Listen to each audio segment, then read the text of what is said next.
Mais le fait que notre première identité soit Christ et que du coup la culture vient après Christ, est-ce que les parents, enfin moi mes parents ont beaucoup contribué à ce que mon identité soit Christ et que ça continue ainsi. Donc c'était la culture mélangée à mon identité de Christ qui des fois c'était un peu flou, mais avec le temps ça s'est éclairci. Il y a une parole qu'ils aiment beaucoup dire, enseigne l'enfant dès le plus jeune âge, il grandira dans le même chemin.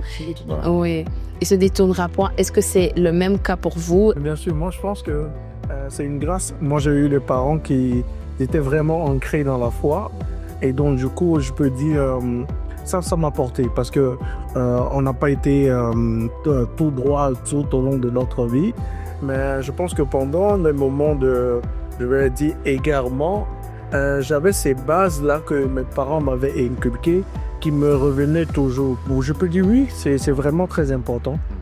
Ces bases que les parents nous donnent, surtout quand on a des parents qui sont vraiment ancrés en fait.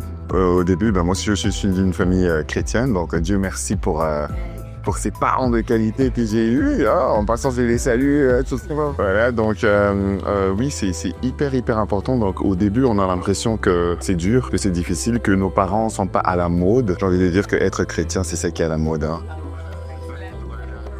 Voilà, donc au début, on a l'impression que les parents sont contre nous parce qu'ils ne comprennent pas notre réalité, on n'est pas de la même génération.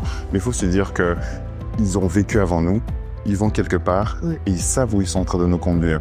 Et donc pour moi, c'était au début, je me suis dit, il y avait un clash parce que j'étais adolescent, je voulais me réaliser, je prenais conscience de mon corps, je voulais de plus en plus m'affirmer. Mais voilà, comme HBL un peu, donc j'ai goûté à tout ce qui était alcool, je fréquentais les boîtes de nuit, je me suis un peu égaré.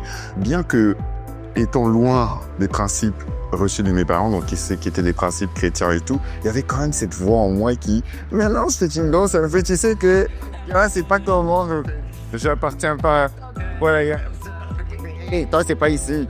Donc voilà, je m'entêtais, et justement, après, il y a eu un événement qui fait en sorte que je revienne dans le chemin du Seigneur. Donc... Moi, je rejoins beaucoup ce que tu disais, Yves, parce que moi, du coup, j'ai grandi avec ma maman, comme je vous ai dit, et on a eu une éducation chrétienne, donc c'était basé sur Christ, mais disons que ma mère n'était pas hyper pratiquante. Donc ça veut dire que c'était, vous voyez, un peu les notions de base. Voilà, on prie avant de manger, on reconnaît que le repas. Seigneur, merci pour la journée. Exactement, puis la petite prière le soir. Ouais, donc en fait pour moi c'était plus par religiosité ou par acquis de conscience qu'on faisait tout ça. Du coup moi dès mon adolescence j'ai quitté tout ça parce que allez, il y avait un petit peu de rébellion, tu vois, c'est la période où tu te connais pas trop, tu essaies de te découvrir et puis tu es exposé aux gens externes qui sont eux-mêmes exposés à des choses, etc. Donc au début c'est difficile pour moi de trouver l'équilibre et du coup j'ai balancé vraiment dans le monde mais à 3000%. Mais le truc, c'est que je bénis Dieu pour l'éducation que ma mère m'a donnée avec les principes et les valeurs de Christ.